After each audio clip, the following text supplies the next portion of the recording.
can do is just tell the truth and trust in the American people that over time they're going to know what the truth is. Yes, it is time for the truth. Right here, right now. This is the Conservative Syndicate. Real conservative talk from real conservatives. With your host, John Matthews. The latter-day prophet. Baying against the hypocrisies of our time. And Joe Akos. You want answers. I want the truth. You can't handle the truth. The Conservative Syndicate is comprised of some of the most informed pundits and activists available today. Together, we seek to tear down the imaginary wall, a separation between church and state through education, information, and engagement on the religion of politics and the politics of religion. And now, your hosts on the globally syndicated Conservative Syndicate, John Matthews and Joe Akos. Well, how are we doing out there all across this great land of ours and around the world? I'm your host, John Matthews, along with my co-host, Joe Akos, and you are listening to the Conservative Syndicate, real conservative talk from real conservatives. And we're starting to show off today just with one of our, which is becoming a regular thing here at the Conservative Syndicate, bragging and boasting about just how far ahead of the curve we are from many of the other shows that are out there, whether they be Megyn Kelly. I'd go against Megyn Kelly any day of the week. In fact, we could go against Rush Limbaugh any day of the week. And, it's one thing to notice about Rush Limbaugh. Since he got married, he's taking more and more time off. I, for one, am so grateful that he uses Max Stein on a regular basis. I love Max Stein. I think this guy is just great. Probably the only foreigner in the media today that I give any respect to. So, but other than that, if you were listening to our show yesterday, we were covering a couple things that kind of feed into the same concept or idea here, that the Obama regime, the remaining months that he is in the White House, is doing everything he can to nurture and perhaps even harvest some of the leftist propaganda that they've been dumping into our public school system over the past 40, 50 years. And he's doing everything out there. Him and his cronies are out there making the circuit, giving commencement addresses, and using their divide and conquer, hate whitey propaganda and tactics and things like that. We talked about that yesterday, and along with that, Joe had brought up this insightful piece about the Milwaukee School District, who was allocating almost $500,000 to school Black Lives Matter, is the curriculum that they call it. And it's actually social engineering, and they put it under a social studies curriculum, and that's how they're trying to explain it. But we put this out yesterday. Nobody else is talking about it. Lo and behold, we get up this morning, and the headlines on both topics were screaming out on the internet this morning. So once again, we're ahead of the curve. See, we may not have 30 million people listening to us a day, but we've got enough people out there and our audience is growing. And sooner or later, if we can get 30 million people a day educated, informed, and engaged, boy, we could turn this whole thing around in a heartbeat, could we not? So, having said that, Joe, how are you doing tonight? I'm doing great, John. I would just like to remind everybody that this Saturday is the time to celebrate Armed Forces Day. So let's celebrate Armed Forces Day this Saturday. It is usually the third Saturday in May, and it's a little different. Memorial Day is to recognize and honor America's war dead. Yeah, and remember, Veterans Day honors those who have served in times past, and Armed Forces Day is to recognize those that are serving right now. So let's go out there and do that this weekend. Yeah, and let's get all our bases covered here, because who knows what part our armed services may play in the very near future within our own borders.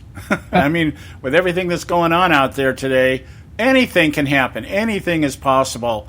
And, we find that right now our greatest enemy is from within. And I'm not talking about the armed forces. I'm talking about our commander-in-chief. And, it's a very, very intense, I think, in some ways, very scary situation. But it is what it is. So, Yeah, do that. Do that. Take time to honor the military, those who have served, those who are serving, and those who gave all.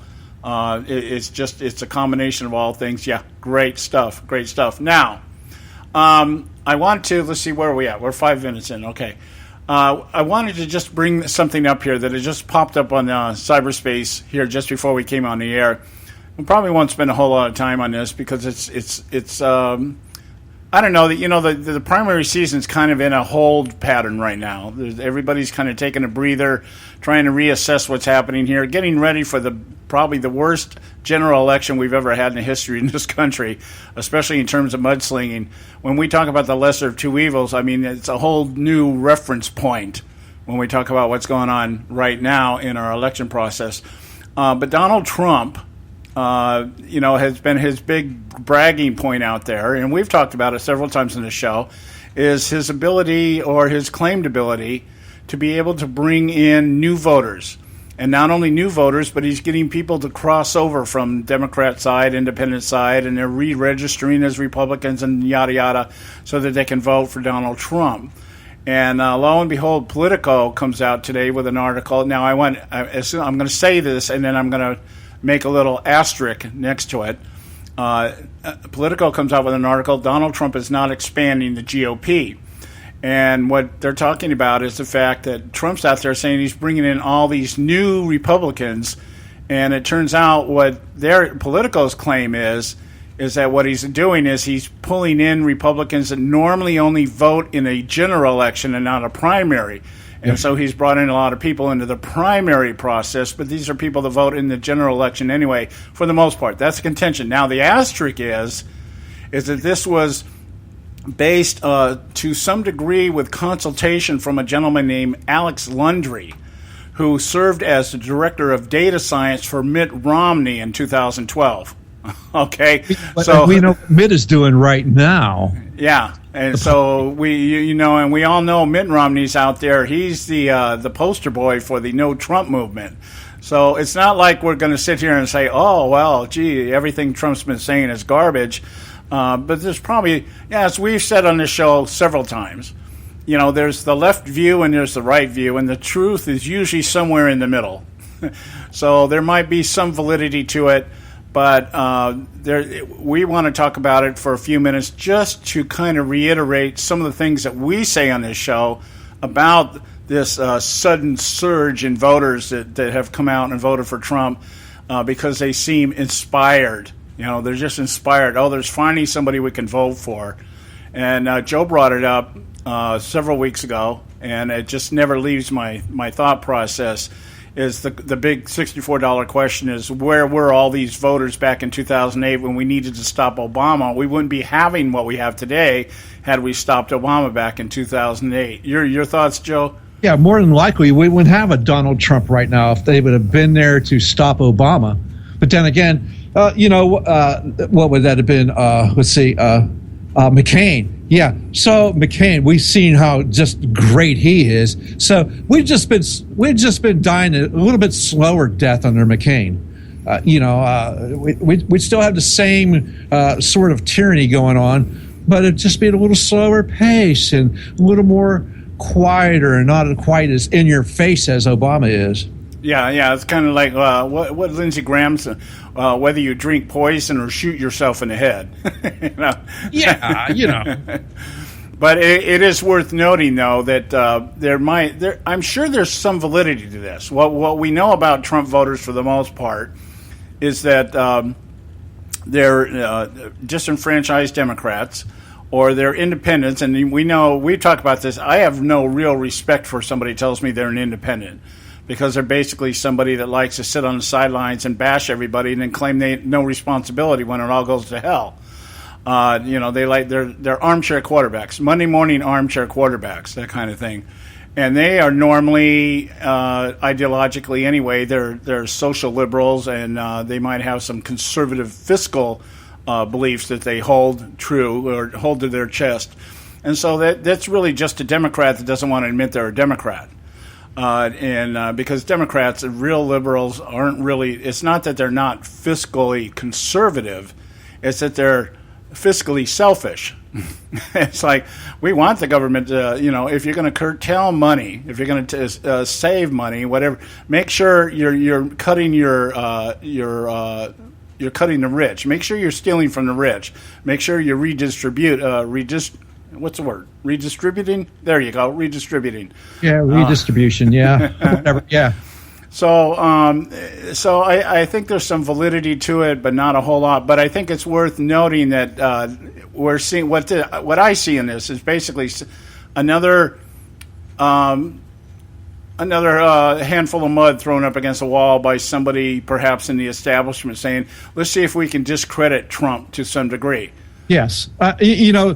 What you can say is, yes, he has brought more people to the ballot box than ever before. Okay.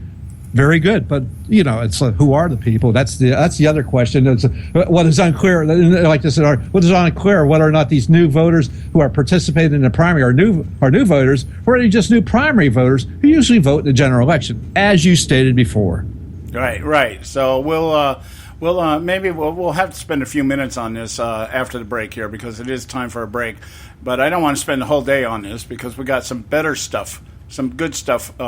We're going to kind of build on what we were talking about yesterday, because I thought at first it may not be that big of an issue, but apparently it has, or is a much bigger issue in terms of the overall direction of the country, even after Barack Obama leaves office, and regardless of who's in the White House, we're still going to feel some reverberations from the Great Hope and Change campaign. So stay with us right here at the Conservative Syndicate. We'll be right back. You can catch all our archives at theconservativesyndicate.net. The Conservative Syndicate. Real conservative talk from real conservatives.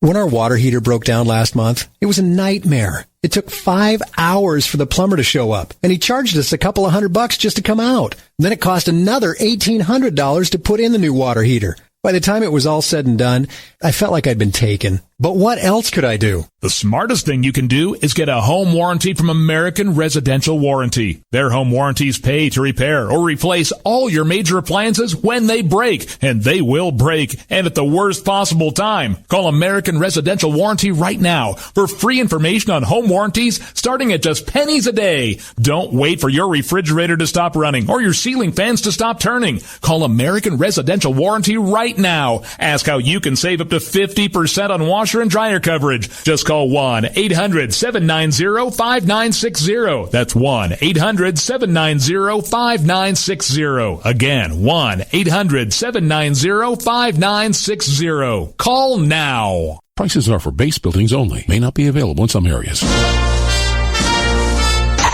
Attention business owners, do you want a stimulus package that really works? Before you spend thousands of dollars more than you should on your next building project, listen to this. General Steel has a stimulus package designed to help you save as much as half the cost of conventional construction on your next building. As much as half. That's right, General Steel can save you thousands of dollars with a pre-engineered steel building designed for your business or church. How about a 50 by 100 foot building for under $30,000? So don't pay thousands more than you should without calling General Steel first, and save as much as half the cost and time of conventional construction. With the projected demand for steel in Japan and China, prices may be skyrocketing. 877-927-3360. 877-927-3360. 877-927-3360. Limited time offer, 24-month commitment and credit qualification require. Cancellation fee, auto pay, and paperless billing and other restrictions apply. If you can't see the difference, why pay the difference?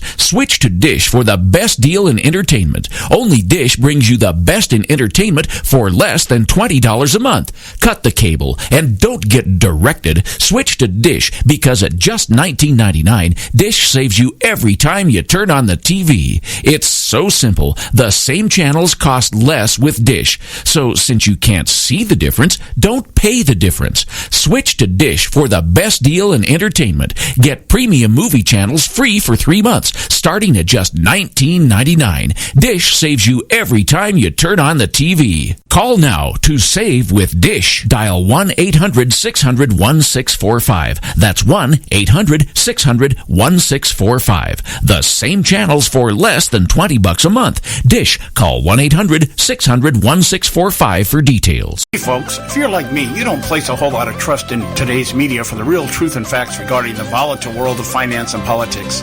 When I want the real scoop on money, I go to the most trusted source I know, my good friend and colleague, Bob Cardosa.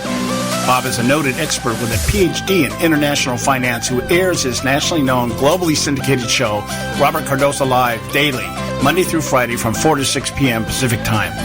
With Bob, you'll get the right information at the right time from someone who knows his business and can help you make the right decision concerning yours. Again, Bob airs daily, Monday through Friday from 4 to 6 p.m. Pacific Time.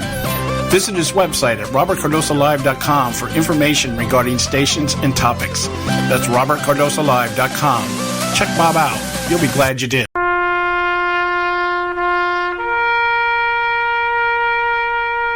Read something recently worth thinking about.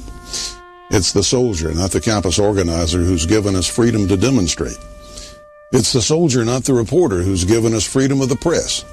It's the soldier, not the poet, who's given us freedom of speech. It's the soldier who serves under the flag, who defends the protesters' right to burn the flag. Isn't it time now to demonstrate that we support our troops? Were it not for the brave, there'd be no land of the free. Fred Thompson's message was brought to you by citizensunited.org.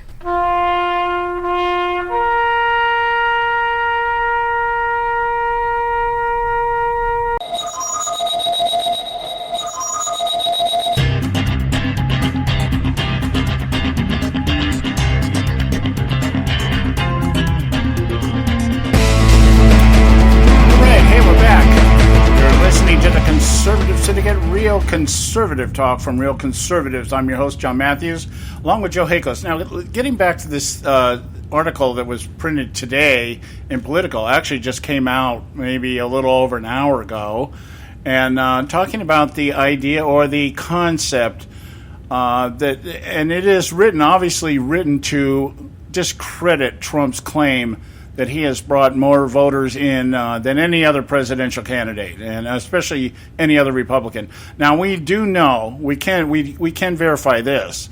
Trump has had more votes for him and the primary season is still not over. I think we have 6 or 7 states still out there. There's 2 or 3 going on today. Okay, all right. So we're down towards the bottom end here. But he's already accumulated more votes in his up to this date than either Romney or McCain got the entire primary process. But now, there's other things you have to look at, because our system is not set up on just popular vote. It's also set up on an electoral college. So what these votes have to translate into somewhere down the line is pulling in majorities within respective states that allow electoral votes to fall into the column of one or the other candidates. And we know that Republicans historically over the past, maybe since Reagan, we've had to fight with the idea that any Democrat running starts the race off normally with New York and California in their pocket. And so they're already 1/3 of the way they need to get the 270 electoral votes required in order to win the presidency. Now, when we talk about what's going on here, I was just looking at some of the numbers in this thing.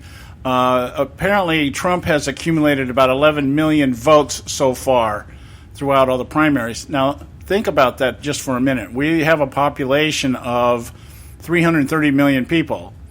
And about, if I understand right, about 11% of that, if my numbers are right, are here illegally.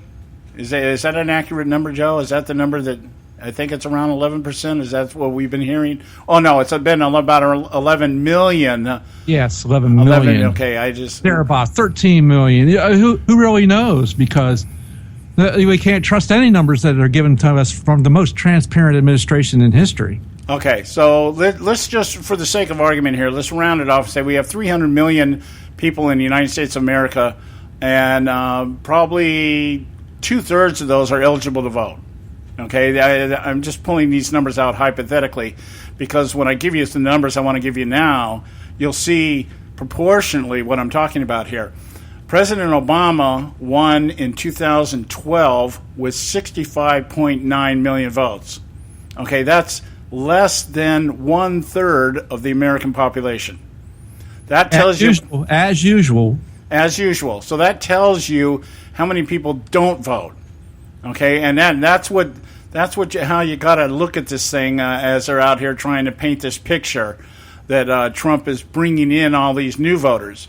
Now, 11 million votes in the primary process up to date, and let's say in the next few primaries, which are relatively speaking outside of California, small states. We're not talking about really extravagant numbers in terms of maybe let's say all combined we might be talking about 20 million people. Well, he only needed another 130, not even 130 delegates to get the magic number. Yeah. So, and out here in California, which everybody's making a big deal about right now, our last election here, we had less than 13% of the population showed up to vote. Okay, and that's probably because probably only 13% of the population's here legally. But the point being is a lot of Americans don't vote. That's what I'm getting at. So for Trump, a lot of Americans don't vote. So if Trump got people out to go out to the primaries, which historically people don't vote in primaries, right? And that's why I'm comparing the number: 11 million people in the primary versus almost 66 million in a general election. That's 5-1. That's a 5-1 ratio. Okay. So if that's the case, what we have to think about here is, okay, so Trump has these exorbitant numbers in terms of primary. Are they going to translate proportionately in getting people out in the general election? That's a good question. That is the question. Yeah. Are we going to have 190 million people voting instead of 65.9 million? Are we going to have 100 million people voting instead of 65 million? Or are we still going to have 65 million show up? Yeah, exactly. If you have the same numbers proportionally vote in the general, then I don't care who's running against Mr. Trump. They're toast. Yeah. And so what it really comes down to, again, is maybe given the fact that we in a general election, what happens if this knocks down? Let's just go proportionally. One of the things we've seen are the numbers have been reversed in terms of people who have turned out to vote in this primary process compared to when Barack Obama ran in his first one, because he didn't have to run in a primary in the second time around. But in the first one, the numbers are completely reversed. Obama was getting the record turnout. Yes. And the Republicans... He was excited and they were thrilled, and he was the new thing, man. He was like he was like one of those boy bands, Yeah. So if these numbers are reversed, as most of the analysts are saying, a much higher excitement ratio for the Trump candidacy than there is for Hillary candidacy, what we find is that Hillary's got a major obstacle in front of her also. Yes, she does, and it's called Bernie Sanders. Yeah, and it's called whether and the Democratic National Committee. Yeah. And Sanders is, this guy, 10 of the last 15 primaries, he's won. And so, if this all equates, if the Sanders people just say, screw it, that's going to be, that's doomsday for Hillary. I mean, what I'm getting at here is this election is for all intents and purposes, a major crapshoot right now. Oh, yeah. Yeah.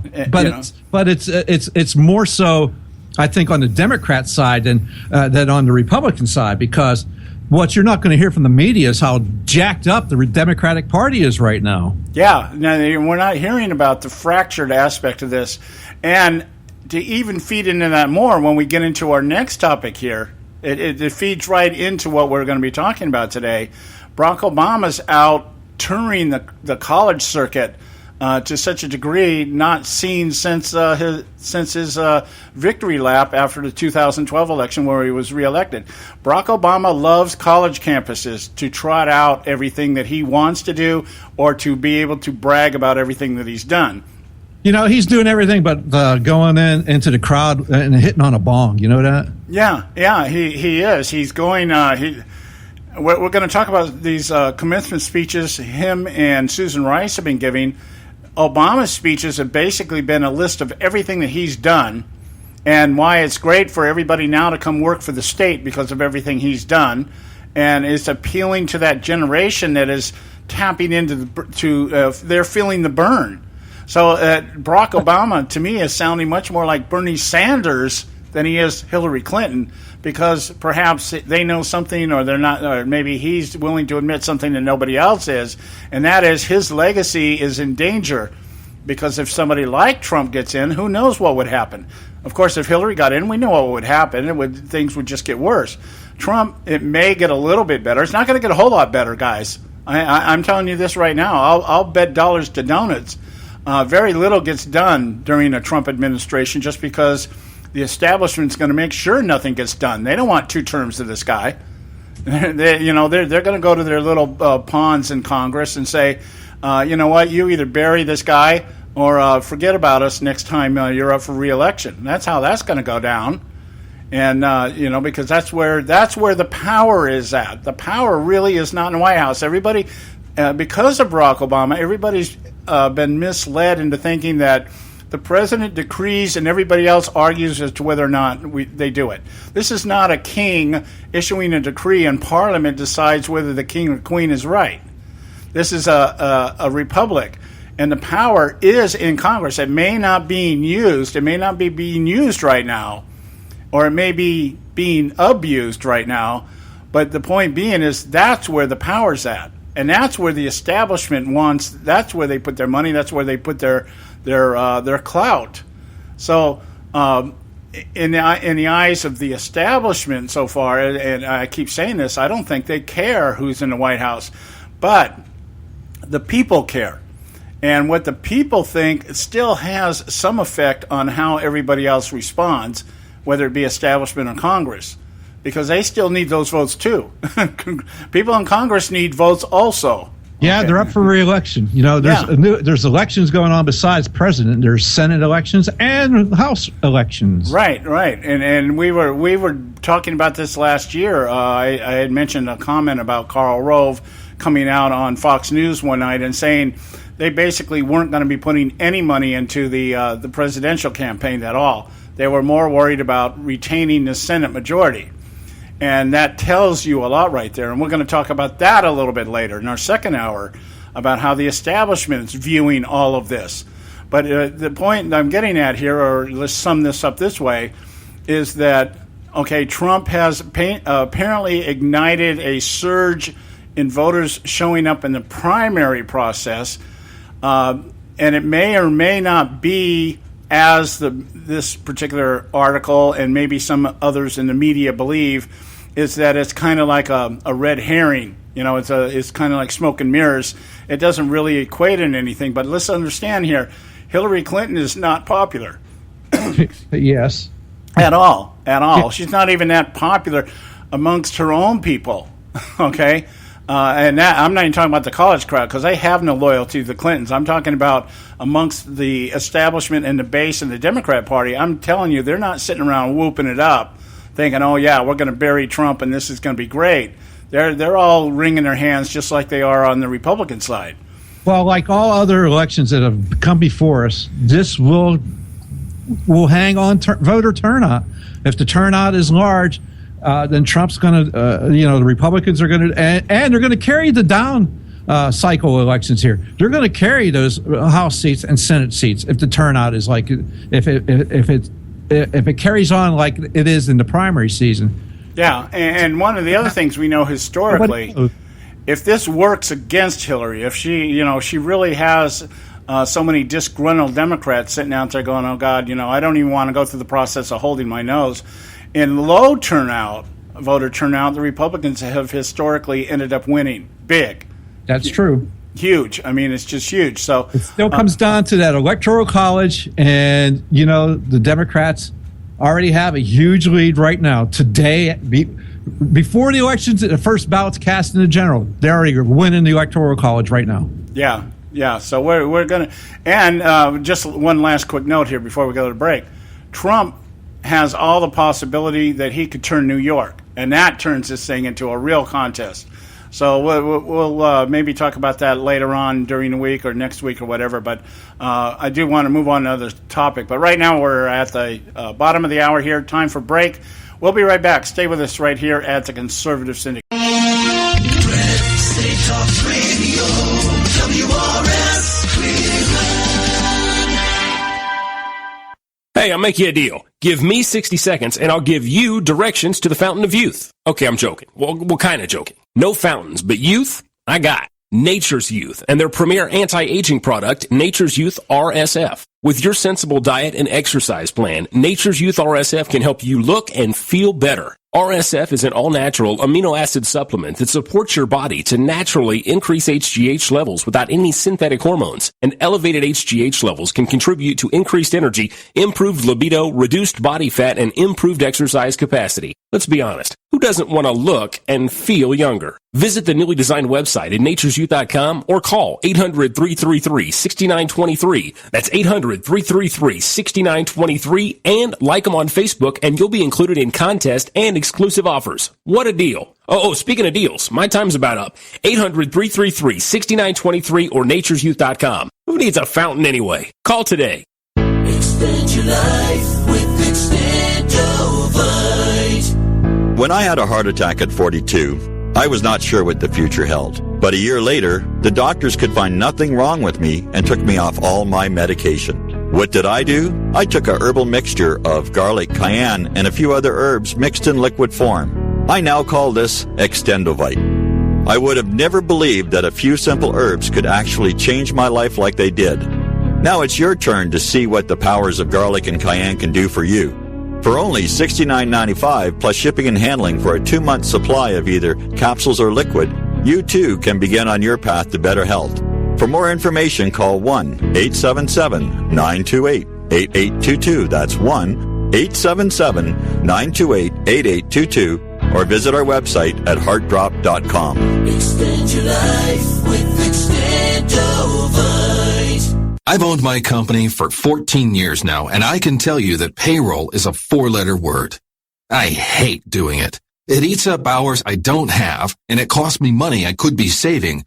But my accountant's too expensive, and I'm not sure who to call, but I know I need help. We're Paychex, and we take all the hassles out of small business payroll. We save you time and money. It's easy. Call, fax, or give us your payroll information securely online, and we take care of the rest. We calculate the correct taxes, manage payments and direct deposits. We even send out your checks. Payroll doesn't need to be a 4-letter word anymore. We're so sure that we can save you time and money that we'll give you a month's payroll free. Just for calling 877-663-3830.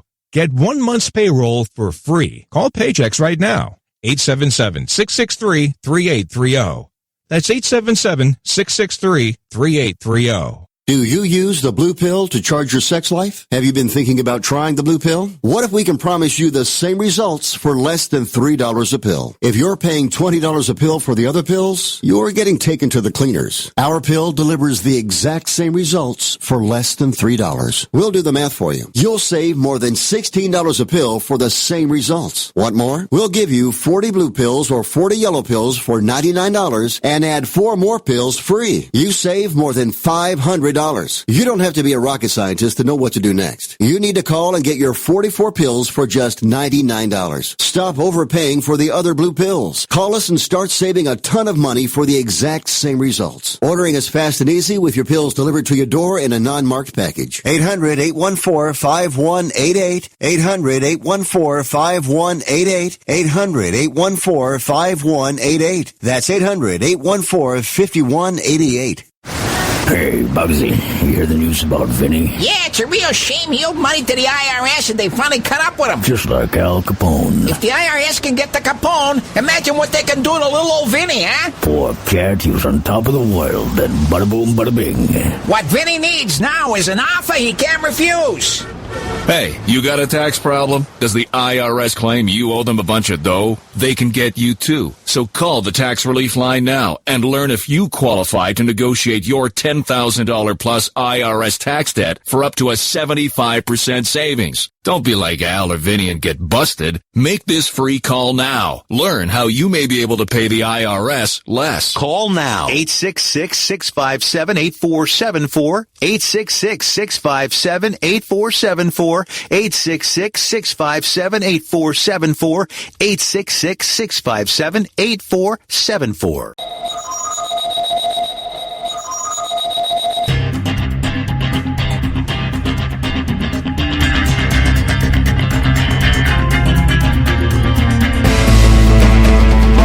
We're back. You're listening to the Conservative Syndicate, real conservative talk from real conservatives. I'm your host, John Matthews, along with Joe Hakos.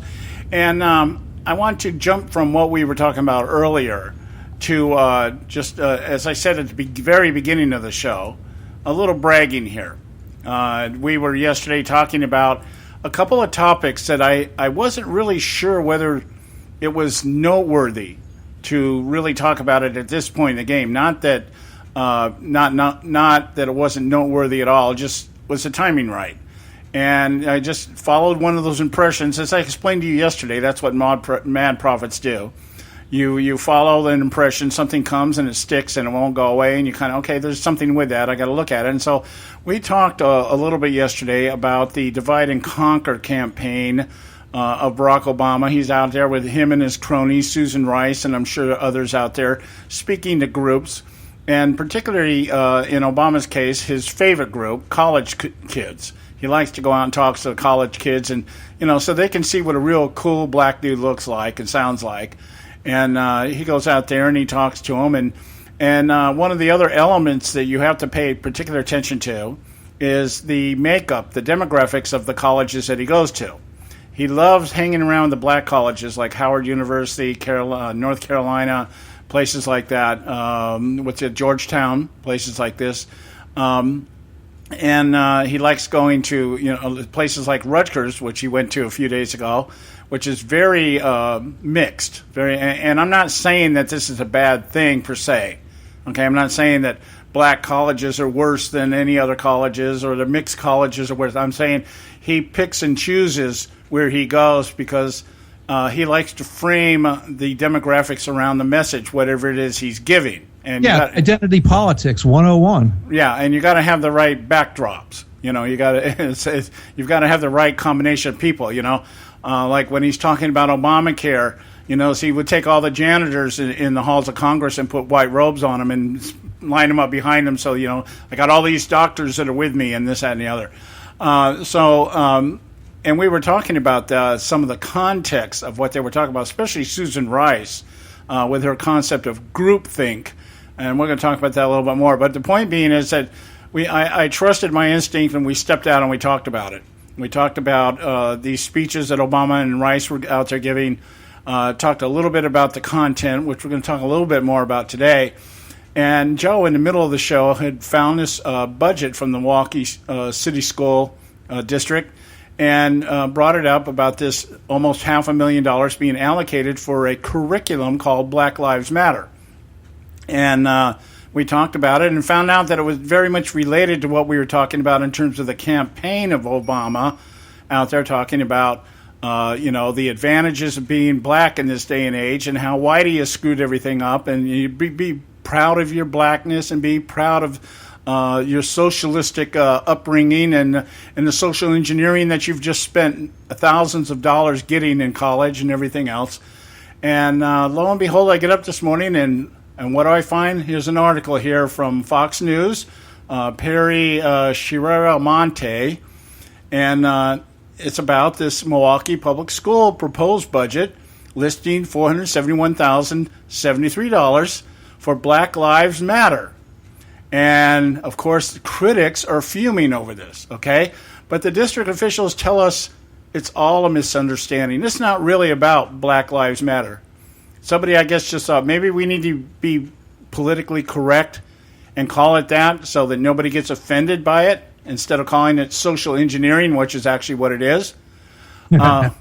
So you want to cover this article, Joe, because you're the one that scored this thing yesterday. Well, I just think it's kind of funny how they walk this back and go, look, we're not funding any Black Lives Matter organizations. This is just the curriculum we're going to be espousing here.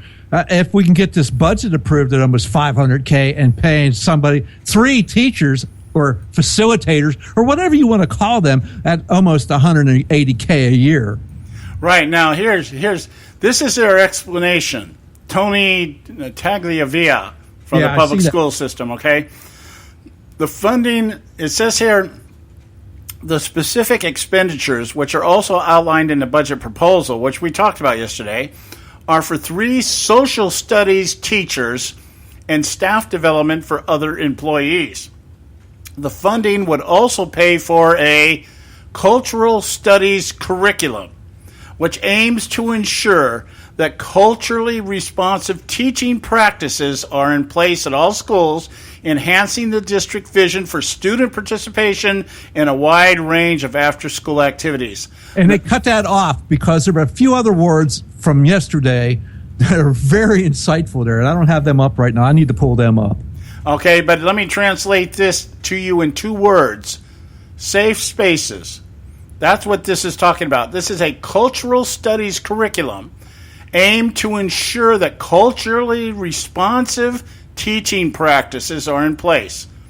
Culturally responsive teaching practices are, what that means is make sure that all of our teachers have been, what do you want to call it, indoctrinated as to how to deal with the culturally disadvantaged that might feel unsafe. Being in a public school that normally, within a system that normally ostracizes and discriminates and mistreats people that are not of the quote-unquote norm. And, of course, norm would be those who are not white. Okay? And you know, I know I'm sounding very confrontational with my words when I talk about this kind of stuff, because this is the one topic that gets me. This is my red button issue. You want to talk to me about something that just pisses me off to the ultimate, to the nth degree. It's racism. It's talking about racism that does not exist. I'm all for talking about racism that does exist. And I'm all for talking about racism that exists in all races and cultures. Okay, if we're going to talk about it, let's talk about it across the board, because racism really is not colorblind. Okay, it's not just those of us with no color talking about everybody with color. It doesn't work that way. It's just the opposite. And if you need any validation of that, you need to look no further than the White House. Yeah, we're talking about a man who stood in front of Howard University last week, who is a predominantly black college. Okay, predominantly. I didn't see any white guys or gals hanging out on the stage or in the crowd, and him telling them to be proud of their blackness, but him not mentioning one word about the fact that he's at least half white. Okay, so he's proud of his blackness, but apparently not too proud of his whiteness. And it's because it's a very, very difficult time with that inner struggle within yourself, you know? Well, it's more politically expedient to play to the minority DNA than it would be to the majority DNA, if we can put it that way. Hey, but I found the other words here that were very interesting that they left off, conveniently left off this Fox article. All right. Enhancing the district vision for student participation in a wide range of after-school activities and supporting trauma-informed care. Trauma-informed care. Again, safe spaces. So what they want, under the banner of Black Lives Matter, because that is the message of Black Lives Matter. That is their mission statement, is to create these socially safe spaces for college students in particular. But of course, it can reach out. Not just that, but they want to segregate themselves. Right. They want to segregate themselves so that they feel safer. Well, so they can feel that they're be a people of like mind and culture. But it's like, hello. Yeah, I think the word. What happened when we were growing up? we desegregated everything so we could be more inclusive and have more diversity. Now they're going backwards. Right, now they want to segregate, which, by the way, brings another word to my mind that Susan Rice introduced to us, groupthink. Oh, yes, groupthink. Okay, so what we're reading here is money allocated to create a curriculum that focuses on groupthink and the ability to groupthink in safety so that we can organize and become a collective that goes against the other groupthink, which would be everyone that's not like us. And at the same time attack them for treating everybody different because they're not like them.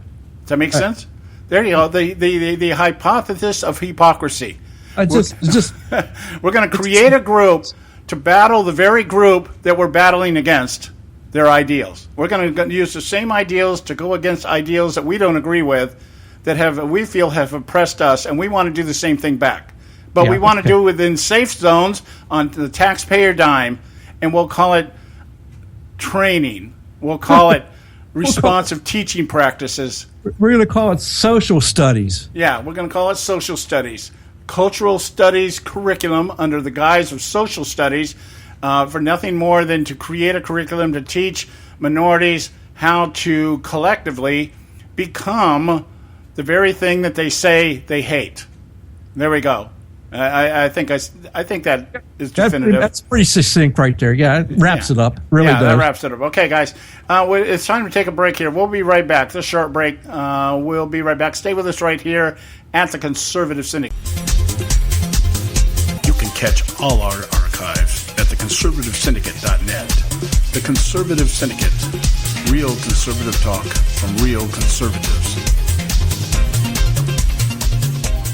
Term life insurance. It can be a powerful way to protect your assets and your family. You work hard to earn and save your money to build a nest egg for the future. Don't let it get wiped out because you didn't plan ahead. Take the time now and make a small investment in $500,000 or more in quality term life insurance. Call the Term Lifeline and let us shop the best companies to give you the lowest rates. We specialize in policies of $500,000 and above. Ask about some of our 10 and 20-year fixed rate plans with guaranteed rates. Call the Term Lifeline right now for your free insurance quote. 800-870-3609. 800-870-3609. You owe it to yourself to protect your family and your assets. Make term life insurance part of that plan. Call the Term Lifeline right now. 800-870-3609. 800-870-3609.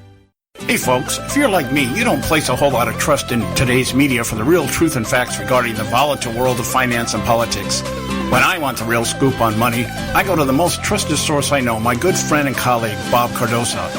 Bob is a noted expert with a PhD in international finance who airs his nationally known, globally syndicated show, Robert Cardoso Live, daily, Monday through Friday from 4 to 6 p.m. Pacific Time. With Bob, you'll get the right information at the right time from someone who knows his business and can help you make the right decision concerning yours. Again, Bob airs daily, Monday through Friday from 4 to 6 p.m. Pacific Time. Visit his website at robertcardosolive.com for information regarding stations and topics. That's robertcardosolive.com. Check Bob out. You'll be glad you did.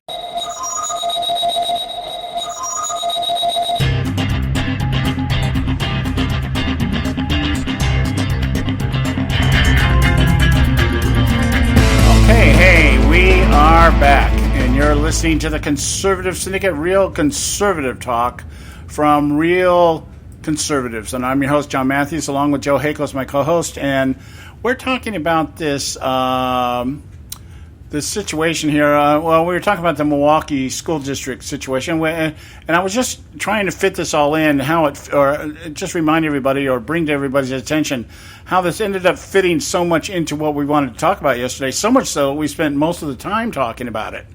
And but it does fit into this overall, the narrative that has been the Obama administration and the campaign that is going on right now to try to, I guess, begin to harvest some of the things that the progressive movement has been planting and nurturing and feeding through their social engineering programs called today's public college institutions. Yeah, I'd say it's the cultivation of the last 50 years.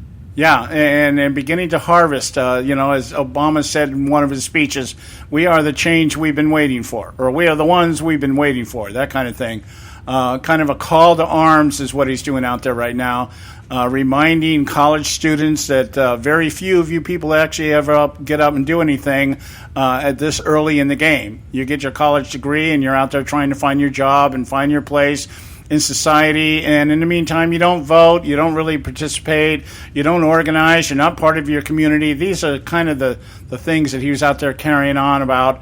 After he spent most of the speeches talking about what a great guy he is and how much he has helped bring about this transformation of America and what a great thing it is, how much greater America is today than it was just 8 years ago, and that kind of thing. So, and lo and behold, one of the things, and this fits even into our topic that we were talking about earlier, the Trump voting thing, people trying to figure out whether Trump is actually bringing more voters or not, and whether that's going to equate into enough power within the electoral system, the Electoral College, to bring about maybe some of the larger states' electoral votes, like New York, something like that, into the Republican column. And lo and behold, the second article I saw this morning, it was almost like 1-2. I saw the one in Milwaukee, and then right next to it, I saw the one here. Obama alienates millions with incendiary pro-knowledge remarks. And he's in front of Rutgers.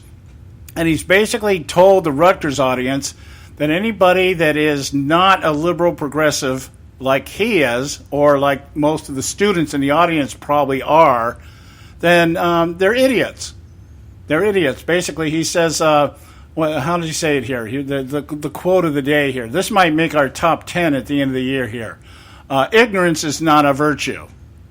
Okay, and what he's saying is basically anybody that is not voting or supporting him or his ideology or his agenda is ignorant.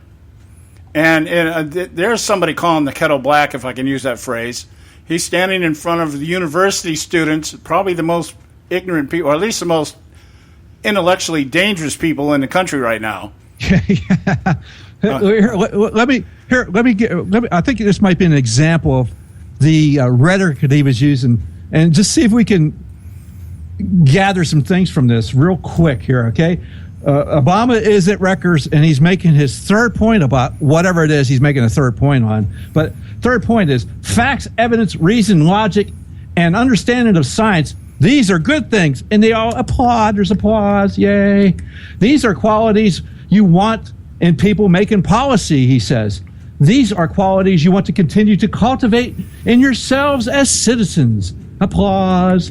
That might seem obvious. Ha ha ha, laughter. That's why we honor Bill Moyers and some doctor there. We traditionally value these things. Now, he's saying science. We must understand that these are good things.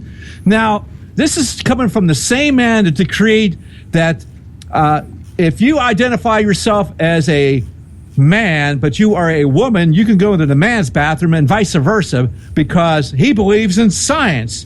Science shows you that there is a chromosomal difference, and it hasn't been disputed, I don't believe, in a long, long time.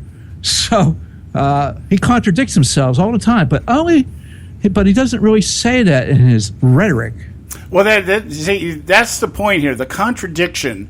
And contradiction would be probably, if I had to define liberal doublespeak in one word, that's what it would be. Contradiction. It would be saying one thing and then turning right around and saying the opposite. Yeah. So here, let me get to, and this is right up your alley, and this is exactly what you're talking about. So in the same next paragraph, we have traditionally valued these things, but if you were listening to today's political debate, you might wonder where this strain of anti-intellectualism came from. Applause. So, class of 2016, let me be as clear as I can. In politics and in life, ignorance is not a virtue. Right, exactly. And that's a direct shot over the bow of anybody that disagrees with this. I call it pseudo-intellectualism. He calls it the anti-intellectual movement. Okay, because we all know that liberals are intellectuals. Okay, I call them pseudo-intellectuals. They're intellectuals about nothing. but they think they are intellectuals about everything. He calls it the anti-intellectual movement, meaning you guys don't buy our crap. You don't buy into our narrative. You don't If you buy into it, then you are trash. You are to be demonized. You are to be set aside and you're talked down because you don't agree with us. Our groupthink is better than your groupthink. Yeah. Now let me reiterate something here. Joe just said on here. We're talking about Obama's comments at Rutgers. Yeah. He's got 4 points that he was brought up here, and this is his third point. As Joe just said, facts, evidence, reason, logic, and understanding of science. These are all good things. Yada, yada, yada. We traditionally have valued those things. See, here's the doublespeak. Yep. But if you're listening to today's political debate, you might wonder where this strain of anti-intellectual comes from. This is what Joe was just reading here. Okay? In politics and in life, ignorance is not a virtue. It's not cool to know. It's not cool to not know what you're talking about. Okay? Now, of course, the college grads just eating this stuff up. Yeah, they're applauding, cheering. Because, like I said, they know just enough to be dangerous. That's really what a college student is today. Somebody just enough to be dangerous. Then he goes back into doublespeak. Look at our nation's founders, Franklin, Madison, Hamilton, Jefferson. They were born of the Enlightenment. You know what the Enlightenment is, folks. If you don't know, let me tell you. The Enlightenment was a move against Christianity. It was bringing religion down to a pseudo-intellectual level. This is where you get somebody like Thomas Jefferson, who cut out all the miracles of Jesus and just wrote his own little thing. He thought Jesus was a great teacher. He thought he was a great philosopher and a great leader. He didn't think he was the Son of God. Okay, now everybody uses that to kind of just spread it across the board that all the other founding fathers were also deitists and stuff like that. And they did venture into that. I'm not saying they didn't. But if you read some of the writings of some of our founding fathers in terms of the reliance that they held to a divine providence and a creator, the Declaration says that. We were endowed by our creator, not we were endowed by our own intellectualism.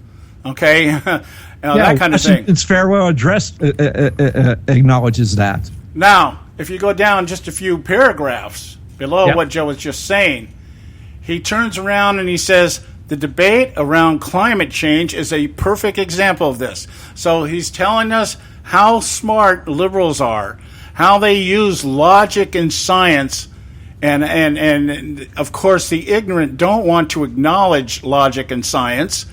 And the climate change issue is exactly the perfect example of what we're talking about, meaning implying the climate is, the world is going to hell. We've got to learn how to regulate the sun. We've got to get God out of the picture because as long as God's there, we can't regulate the sun. Okay, so let's get God out of the way so we can regulate the sun. And we'll do it here by determining what type of toilet you have and how much water you use and what type of light bulb you'll have and, all the other stuff that they constantly talk about and saving the polar bears so that they can continue to be do Coke commercials and stuff like that. And so here we are. Oh, we're here at the top of the hour. Dude, I had something to say there. So sorry. No, you got it. I understand that. Okay, so anyway, some of these, and then we're going to go, when we get back, we'll talk about how this all then equates into recruitment. Coming to work for the state, because as a pseudo-intellectual who understands things that nobody else understands and nobody else pays any attention to, you too can become president of the United States. We'll be right back. It's time for the Edwards Notebook. Pay some bills. Stay with us right here at the Conservative Syndicate. Don't go away. As Americans prepare to make a choice, may the wisdom of God guide us. Hello, I'm Ron Edwards. On today's page from the Edwards Notebook, when America was conceived, founded, and then firmly established by the Founding Fathers, they relied heavily upon what they dubbed as providential guidance. In fact, the first president of this great republic, George Washington, frequently prayed for wisdom to lead him and the rest of the Revolutionary War heroes in the quest to establish freedom from British tyranny with liberty and justice for all. The founders understood that in order for America to remain the land of the free and home of the brave, that the people would have to be connected connected to God and rely on His providential guidance. They understood that if sovereign individuals remained self-controlled via the influence of our Creator, then we, the people, would not be burdened by an abusive, overbearing nanny-goat government. We can no longer ignore the negative cause and effect of America allowing progressive bigots to ban God and His positive influence upon our republic. If America is to be great again, she must first reconnect with the great I Am. I'm Ron Edwards. Blowing away the myths and revealing the truth. You can continue to blow away the myths with Ron Edwards on Facebook, Twitter, and theronedwards.com. You can catch all our archives at theconservativesyndicate.net. The Conservative Syndicate. Real conservative talk from real conservatives.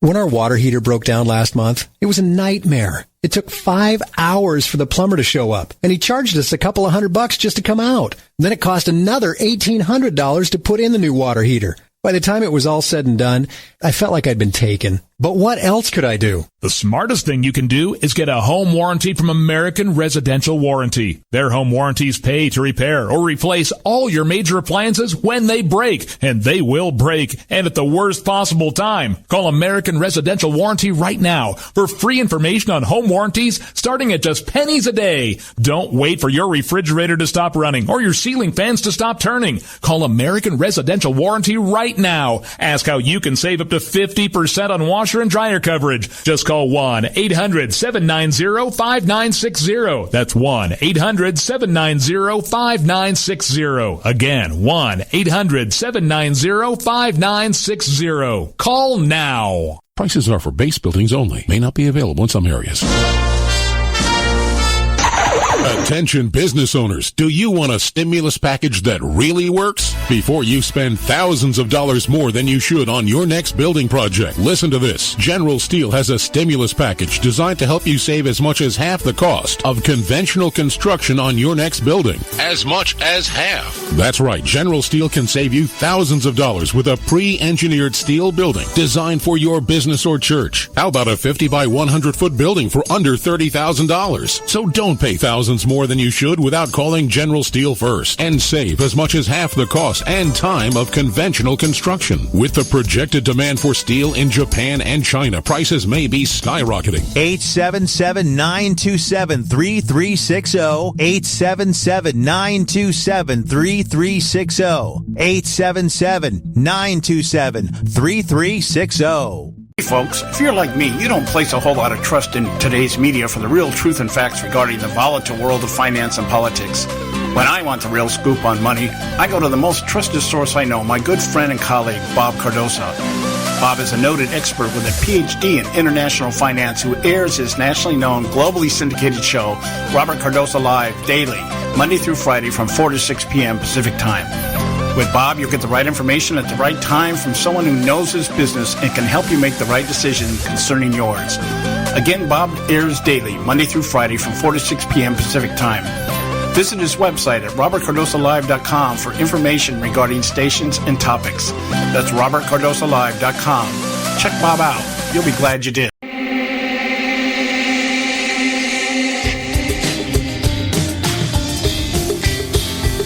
Hey, all you can do is just tell the truth and trust in the American people that over time they're going to know what the truth is. Yes, it is time for the truth.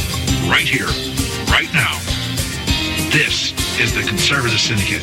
Real conservative talk from real conservatives.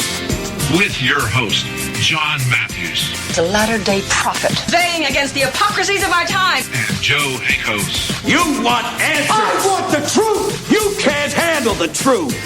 The Conservative Syndicate is comprised of some of the most informed pundits and activists available today. Together, we seek to tear down the imaginary wall, a separation between church and state through education, information, and engagement on the religion of politics and the politics of religion. And now, your host on the globally syndicated Conservative Syndicate, John Matthews and Joe Hakos. Okay, hey, we're back. This is hour 2 of the Conservative Syndicate. I'm your host, John Matthews, along with Joe Hakos. And we do what we do best on this show, and that's what we strive. What we strive to do is to educate, inform, and engage you, our listening audience, on the religion of politics and the politics of religion. And I hope you get some of that with each and every show that you listen to.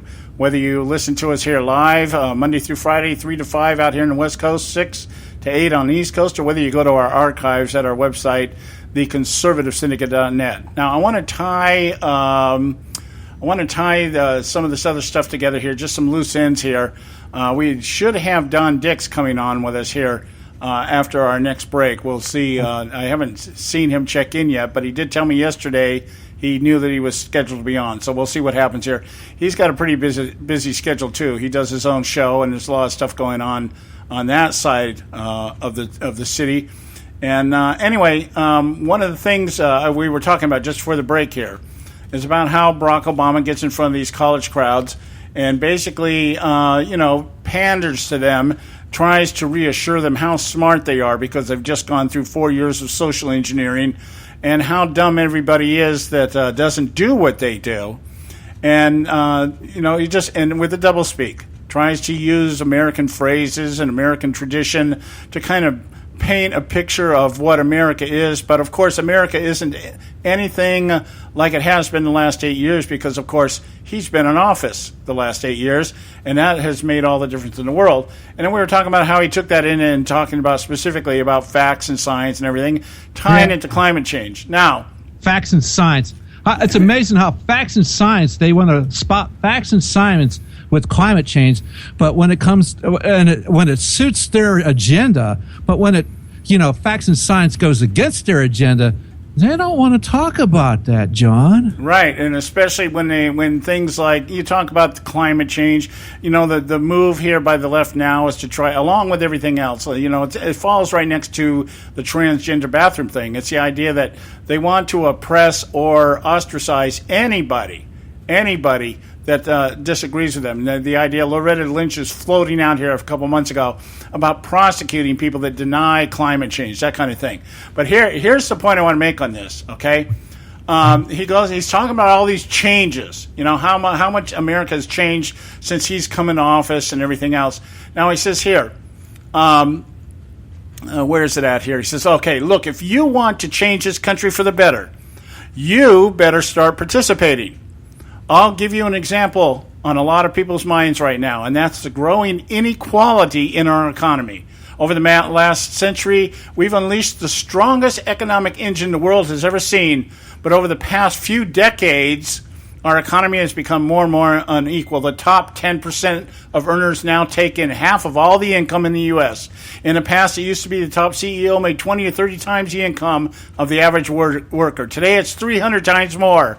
And wages aren't rising fast enough for millions of hardworking families. See, the idea here is you need to now become a community organizer. But what he doesn't say is that his policies and his administration have stagnated the economy to the point where nobody's wages are going up.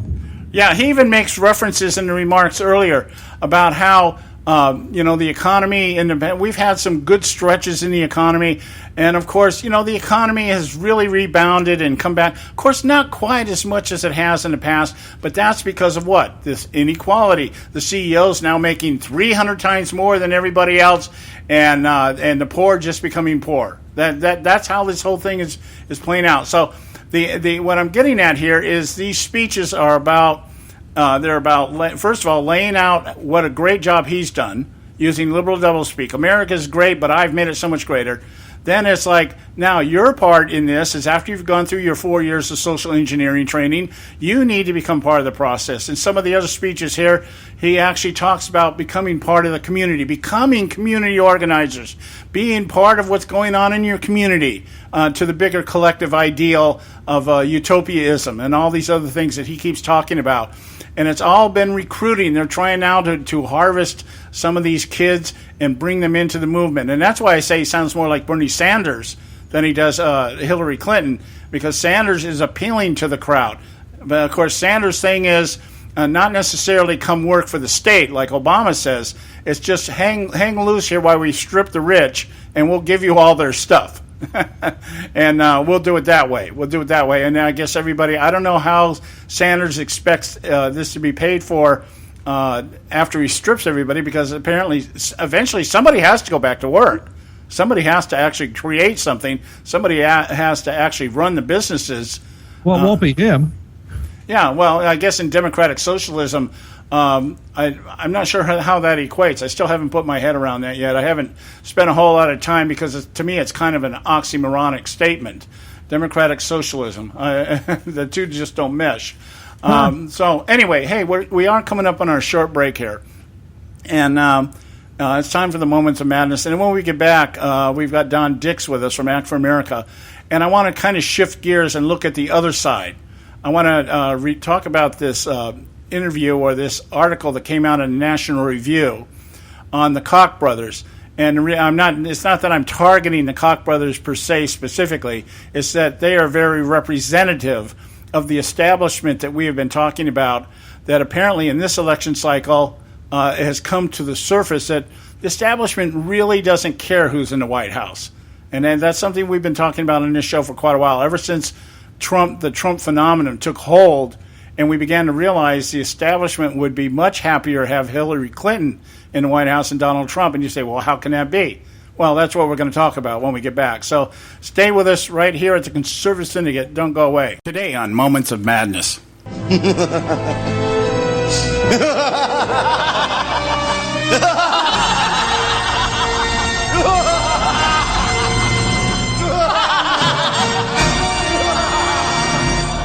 A recent fundraising email from the National Republican Senate Committee, NRSC, composed by House Speaker Paul Ryan and forwarded by Senate Majority Leader Mitch McConnell as if to give it a sense of super double importance, underscores the complete disconnect between the GOP's establishment and those they claim they desire so much to represent.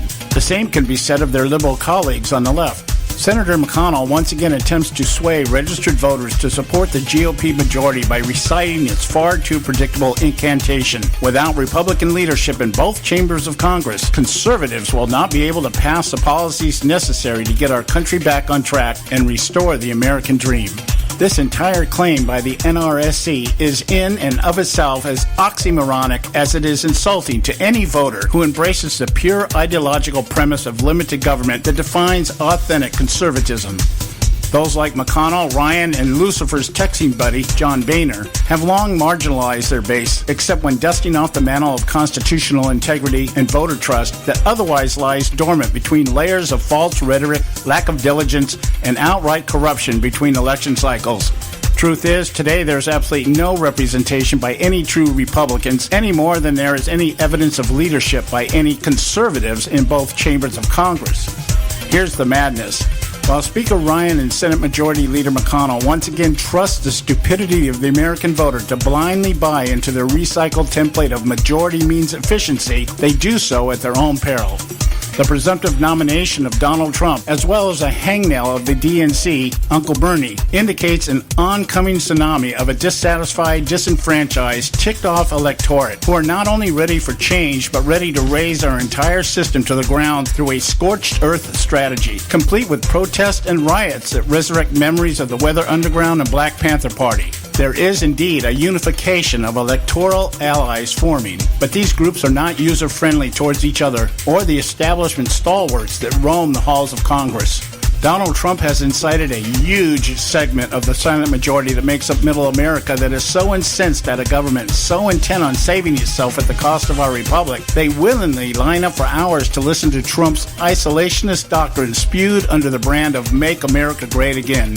Even voters who once ranted religiously about vetting candidates that reverently follow principles of conservatism now line up behind their great orange hope, the Pied Piper of populism, prepared to walk off the cliff, completely blind they are embracing one of the main players who has helped orchestrate our current state of demise. In the words of Democratic pollster Mark Malman, Bernie Sanders is posting Kim Jong II-like numbers among young people, and those are people with no connection or loyalty to the Clintons whatsoever. Yet the DNC establishment, like its more than moderate counterpart who only physically occupies the right side of the aisle, also believe this demographic will eventually fall into line next to their already marginalized minorities, soccer moms, and Hollywood celebrities. The leftist establishment is just as oblivious to the reality. The dumbed-down collective they created over decades of pandering shows every indication the next generation is ready and willing to embrace Uncle Bernie's idiocracy in exchange for taxpayer-subsidized beer bongs and contraception stocked in transgender bathrooms throughout the safe spaces that now identify America's public education system. Yes, the disconnect between both establishment and the electorate they claim they represent is as obvious as an Obama photoshopped birth certificate to the discerning eye. It reminds me of the conversation between teacher Richard Vernon, played by Paul Gleason, and janitor Carl, John Capellos, in The Breakfast Club. Hey, Carl, you think I give one rat's ass what these kids think? I said, you think about this. When you get old, these kids, when I get old, they're going to be running the country. Now, this is the thought that wakes me up in the middle of the night. That when I get older, these kids are going to take care of me. I wouldn't count on it. To echo Carl's observation, neither should we. Yes, there is change in the air. We the people sense it and hear the call to do something, anything, no matter how reckless. On the other hand, the elites who have been ignored by us too long sense it also, but don't have a clue to just how close their world is to total upheaval. Somewhere in between hangs our republic. Maybe we need someone to send them an email reminding them who they are and what they're supposed to do. I wouldn't count on them reading it, though, or doing anything about it. This is John Matthews for Moments of Madness.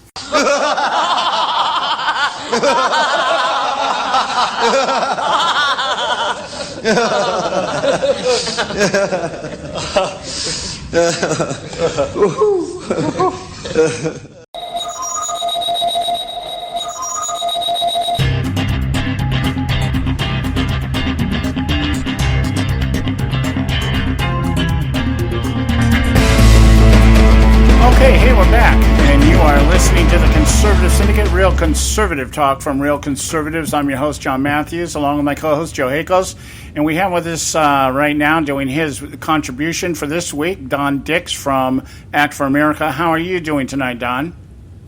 Doing well, John. Thanks for having me. Joe, how are you? I'm good, Don. Glad you're here today. Wonderful. Well, Don, we have been talking the entire first hour. We were talking about some of the things that have been taking place behind the scenes here in terms of the Obama administration. All the shiny objects are out there for everybody to pay attention to, and Obama's out there trying to do his best now, going around the college circuit, him and Susan Rice, and perhaps others that aren't being reported, speaking to commencement crowds and this, that, and the other about the great things that he's brought to the country since he's been in the White House, and of course how now they too can apply and become part of the state after getting their 4-year social engineering degree. And I wanted to kind of shift this a little bit more to the right. Not much more, because there isn't a whole lot of distance anymore. But the revelation here in National Review, and one of the things we've talked about in this show for quite a while, is how the establishment, once we discovered really what the establishment is really about and who it consists of, which for me, if nothing else, I can thank Donald Trump for coming into this process, because it really opened my eyes to what we talk about, what we mean when we talk about the establishment. I always kind of just refer to it as Congress, but it's not. They're just the players. They're the labor. But the establishment are the people behind the scenes, the people with the money and the power and the influence, everything else. So this article that came out in National Review on the Koch brothers was just really very much a confirmation of everything we've been saying on this show for, the better part of a year now. And that is that the establishment people, the people that have the money and the power and the influence, don't really seem that concerned about what goes on in the presidential races. And it's intriguing to me that as I read through this article, it's quite a long read, but as I went through it, I began to see this vision that we've been trying to paint, and they just kind of filled in the voids for me, that really that's what it's all about. They're more concerned about what's going on in Congress itself much more than the White House. Did you get a chance to look at this thing? Well, I did. I had a chance to review it, and it confirmed a bunch of things that I felt that are more pragmatic about politics. First of all, one of the concerns, the article opens up talking about this secret meeting that occurred between some of the folks that run the Koch's, political fundraising and money spending enterprise, and the corporate side of their organization. And the thing that strikes me about this is that they're just, I think, being practical. The Koch brothers have this huge business, and on one level, it's got to concern the people that are not as politically active as they are, that the Koch brothers brand has gotten literally drugged through the street. So, to the people on the corporate side of the business who were at this meeting and kind of surprised this contingent of activists that wanted to spend more money on the Never Trump crusade. Of course, this is back in February.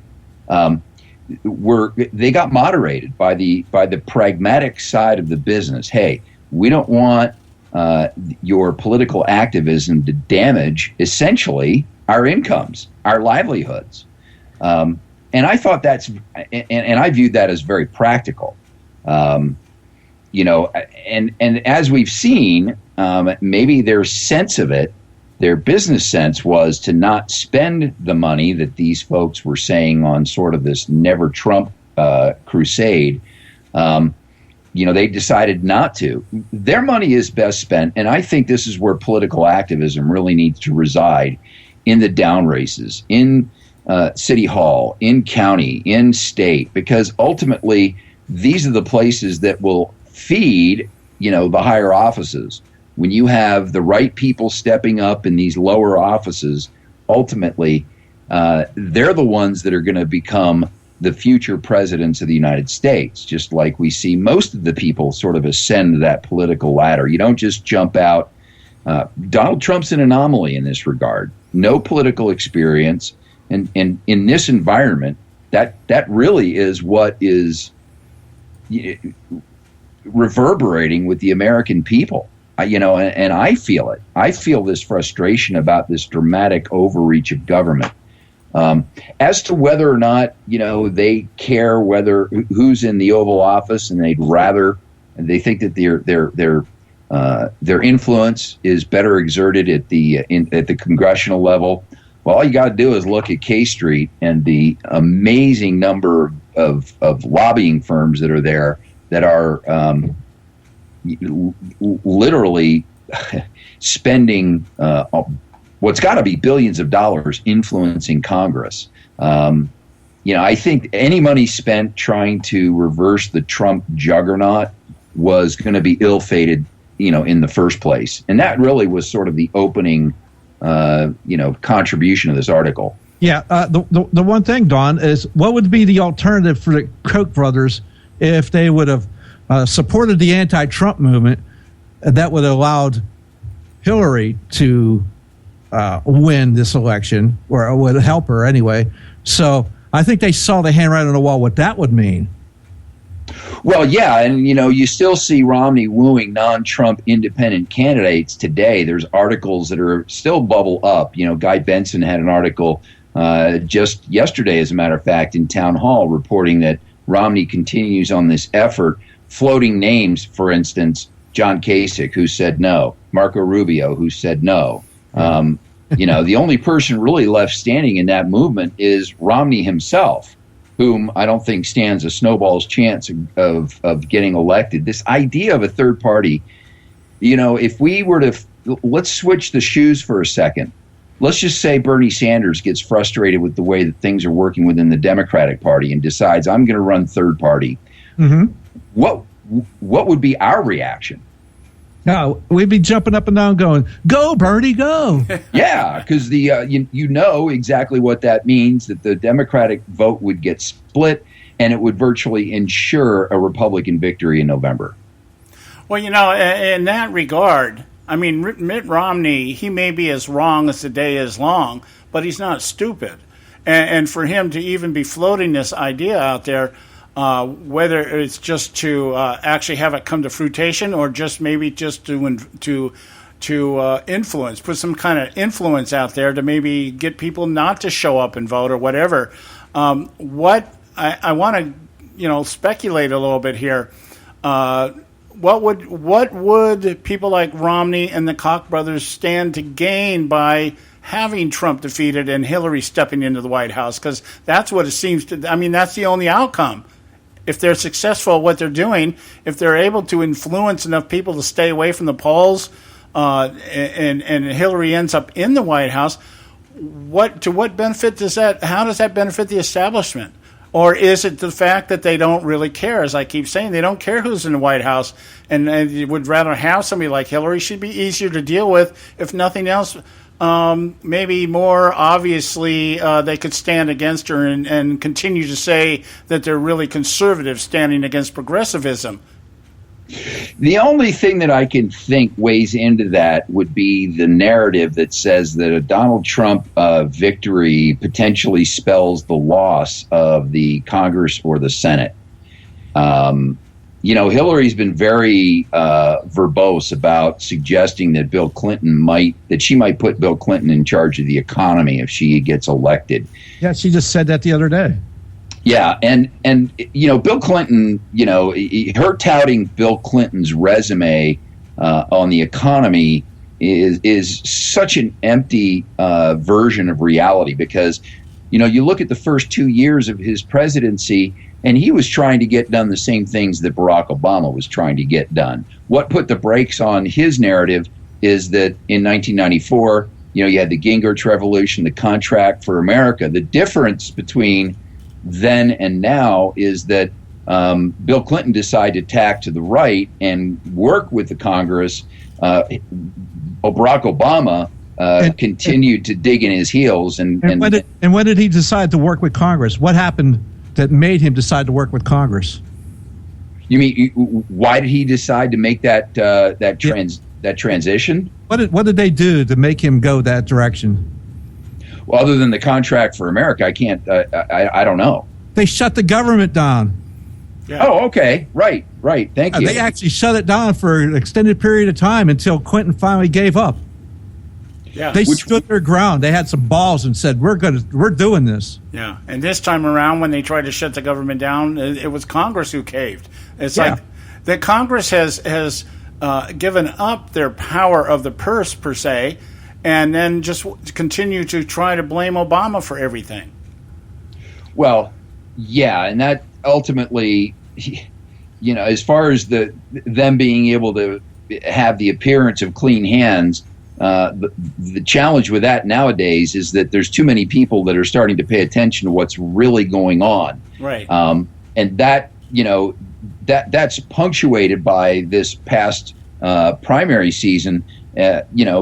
You ask the average person back in 1992, what's a superdelegate? And, they wouldn't have had an answer. Today, virtually everybody knows what a superdelegate is. Virtually everybody understands that every state has its own process, as I think it should be. Right. So people are much more aware, and I don't think that they were able to get away with this blame shifting this time. And that's why, John Boehner got in trouble. That's why Paul Ryan, his feet are being held to the fire. Amen. The only other thing I can postulate about Mitt Romney's efforts is that, he's hoping it will force maybe Trump a little bit more to the left to get along, that there's this power out there that, he doesn't, is unwilling to recognize. And that really just sort of says that they don't even know who Donald Trump is, because whether it's naivety or brute force, that is not going to influence Donald Trump. Here's the other thing that's dangerous for the Koch brothers and alike is if Hillary Clinton gets elected, you could see a Supreme Court that will overturn the Citizens United decision, and then we'll be right back to only union members have an influence as big money in elections now. Again, not like it is now. You got that right, and I think that really ultimately is the drum beat that should be drilled into Republicans right now to heal the disunity, is that Who do you want nominating Supreme Court justices? The question mark of Donald Trump, or the known fact, the known situation? We know what direction Hillary Clinton would be. It would just be a continuation of the Obama doctrine, if you will. Yeah, and see, so to me, the big issue here, this is the big issue. This to me is the election campaign. This to me is everything that everybody should be talking about. Is the status of our Supreme Court after this election cycle is over. Because if we lose the Supreme Court, and it's already on the verge of being lost, but if we lose it and we end up with a 6-3 majority split on all these issues, the game's over. It's game over. And that's why I sit here and I wonder, what in the world would somebody like Mitt Romney be thinking about, that he's so adamant about not having Donald Trump in the White House, knowing what would happen if Hillary Clinton gets there. And that just seems so extremely self-serving in my opinion. And that seems to be what is representative of the establishment. It's all self-serving. Who cares in the Supreme Court? We don't care which way legislation goes. All we care about is being able to manipulate our power and influence. That seems to be the only thing. Self-preservation. Congress is all about self-preservation. The establishment's all about self-preservation. And nobody in either camp is looking at the situation and going, oh, gee, we got the Supreme Court hanging out there, which could screw us all in the long run. We got to take a break. We'll be right back. Stay with us right here at the Conservative Syndicate. Talk Radio, WRS Cleveland. Hey, I'll make you a deal. Give me 60 seconds and I'll give you directions to the Fountain of Youth. Okay, I'm joking. Well, kind of joking. No fountains, but youth, I got Nature's Youth and their premier anti-aging product, Nature's Youth RSF. With your sensible diet and exercise plan, Nature's Youth RSF can help you look and feel better. RSF is an all-natural amino acid supplement that supports your body to naturally increase HGH levels without any synthetic hormones. And elevated HGH levels can contribute to increased energy, improved libido, reduced body fat, and improved exercise capacity. Let's be honest. Who doesn't want to look and feel younger? Visit the newly designed website at naturesyouth.com or call 800-333-6923. That's 800-333-6923 and like them on Facebook and you'll be included in contest and exclusive offers. What a deal. Oh, speaking of deals, my time's about up. 800-333-6923 or naturesyouth.com. Who needs a fountain anyway? Call today. Extend your life with Extendovite. When I had a heart attack at 42, I was not sure what the future held. But a year later, the doctors could find nothing wrong with me and took me off all my medication. What did I do? I took a herbal mixture of garlic, cayenne, and a few other herbs mixed in liquid form. I now call this Extendovite. I would have never believed that a few simple herbs could actually change my life like they did. Now it's your turn to see what the powers of garlic and cayenne can do for you. For only $69.95 plus shipping and handling for a 2-month supply of either capsules or liquid, you too can begin on your path to better health. For more information, call 1-877-928-8822. That's 1-877-928-8822. Or visit our website at heartdrop.com. Extend your life with Extendovite. I've owned my company for 14 years now, and I can tell you that payroll is a 4-letter word. I hate doing it. It eats up hours I don't have, and it costs me money I could be saving. But my accountant's too expensive, and I'm not sure who to call, but I know I need help. We're Paychex, and we take all the hassles out of small business payroll. We save you time and money. It's easy. Call, fax, or give us your payroll information securely online, and we take care of the rest. We calculate the correct taxes, manage payments and direct deposits. We even send out your checks. Payroll doesn't need to be a 4-letter word anymore. We're so sure that we can save you time and money that we'll give you a month's payroll free. Just for calling 877-663-3830. Get 1 month's payroll for free. Call Paychex right now. 877-663-3830. That's 877-663-3830. Do you use the blue pill to charge your sex life? Have you been thinking about trying the blue pill? What if we can promise you the same results for less than $3 a pill? If you're paying $20 a pill for the other pills, you're getting taken to the cleaners. Our pill delivers the exact same results for less than $3. We'll do the math for you. You'll save more than $16 a pill for the same results. Want more? We'll give you 40 blue pills or 40 yellow pills for $99 and add 4 more pills free. You save more than $500. You don't have to be a rocket scientist to know what to do next. You need to call and get your 44 pills for just $99. Stop overpaying for the other blue pills. Call us and start saving a ton of money for the exact same results. Ordering is fast and easy with your pills delivered to your door in a non-marked package. 800-814-5188. 800-814-5188. 800-814-5188. That's 800-814-5188. Hey, Bugsy, you hear the news about Vinny? Yeah, it's a real shame. He owed money to the IRS and they finally cut up with him. Just like Al Capone. If the IRS can get the Capone, imagine what they can do to little old Vinny, huh? Poor cat, he was on top of the world. Then bada boom, bada bing. What Vinny needs now is an offer he can't refuse. Hey, you got a tax problem? Does the IRS claim you owe them a bunch of dough? They can get you too. So call the tax relief line now and learn if you qualify to negotiate your $10,000 plus IRS tax debt for up to a 75% savings. Don't be like Al or Vinny and get busted. Make this free call now. Learn how you may be able to pay the IRS less. Call now. 866-657-8474. 866-657-8474. 866-657-8474. 866-657-8474.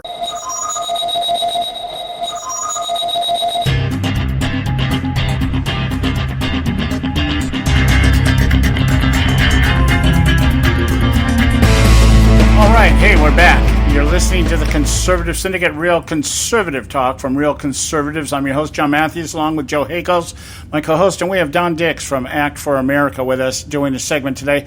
We're talking about the establishment, and we're to kind of bring it down into a microcosm so that we can understand it better, specifically about the Koch brothers, an article that was written by the National Review outlining the Koch brothers' apparent disdain, evolving disdain for involving themselves in the electoral process when it comes to the White House. And, Don, as I was reading the article, the way that they set up the premise for the discussion was that these people had, Mark Short, I believe his name was, and he had come before the Koch brothers right after Donald Trump won New Hampshire. And I guess they all had a meeting down in Wichita, Kansas. And the organization was called the Freedom Partners, and I guess this is one of the groups that the Koch brothers are heavily involved with, if not the founders of or whatever. So what happens is this guy comes into this meeting, this Mark Short, and he's basically going to present to the Koch brothers an 8-figure budget as to how they're going to stop Trump. They realize he's gaining momentum. We need to stop this guy.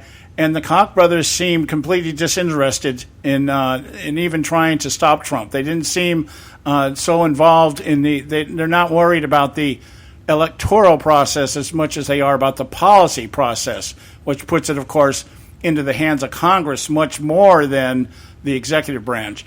So I find it kind of interesting at that point. And one of the things that they bring up in this article is that the Koch brothers realized that their corporate brand was being diminished. It was being injured or damaged.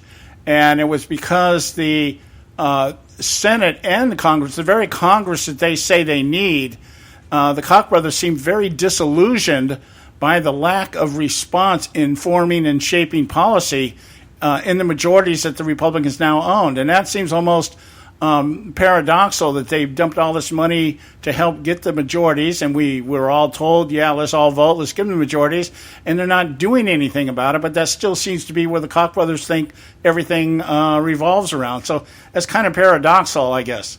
And what do you think about that? Well, I think that you can go right from the beginning of that article where you're recounting how the article was set up to the very conclusion of it, where Koch himself says dumping hundreds of millions of dollars into elections doesn't persuade enough people to achieve lasting change. To achieve lasting change, the efforts have to begin much earlier. And he was saying that in light of the fact that, they were looking at and took a lot of interest in analyzing the phenomenon of Bernie Sanders' success, particularly, the resonance that he had with young voters who represent, to many degree, the future of the electorate. Now, what he's saying is that, you got to start to make lasting change. The effort has to begin much earlier.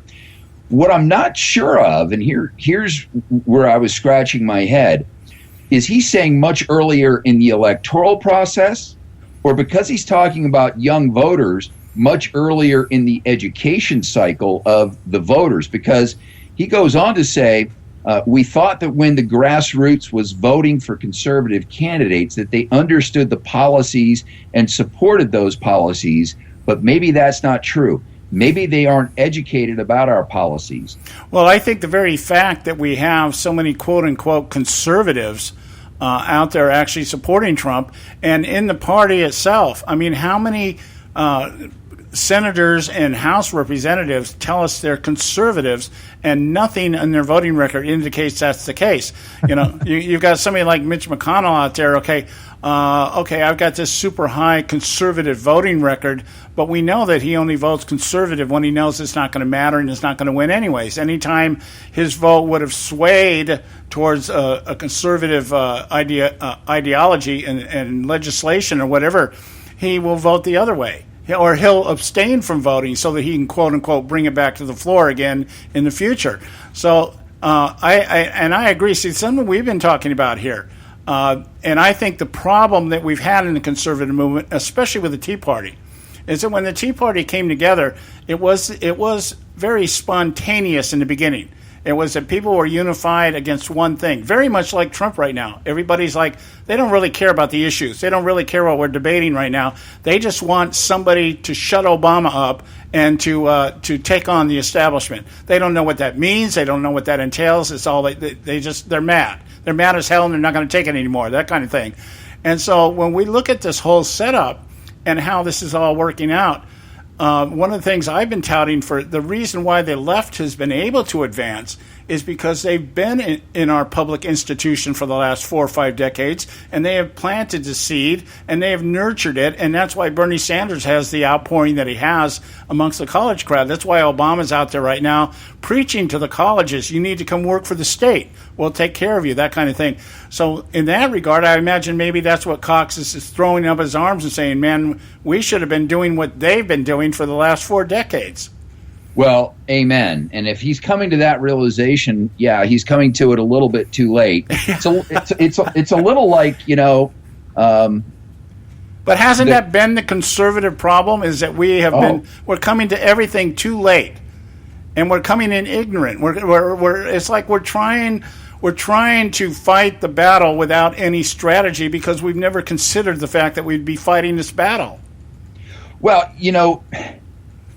it's a little like this.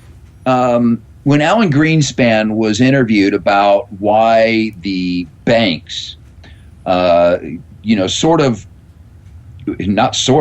a very big way, embarked on a process and on a lending practice that ultimately created their own demise.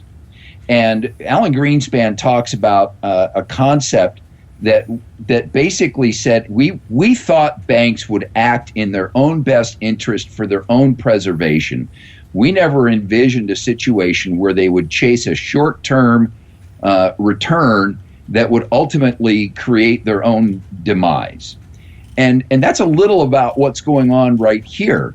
You've got this culture that Koch thought ultimately that he could, influence. Or actually, it was the other way around. He was pushing on the political side, not realizing that the movement was coming from the cultural side. Mm-hmm. And, when Jonathan Karl wraps up this ABC interview, he says, looking back over the years, last several cycles, hundreds of millions of dollars in electoral politics. What have you gotten for that? What's been your return on investment?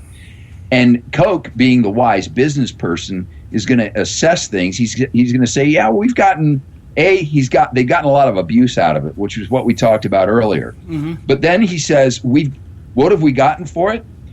Well, we've gotten some good things, particularly on the state and local level, but on the federal level, we haven't in any way changed the trajectory of the country.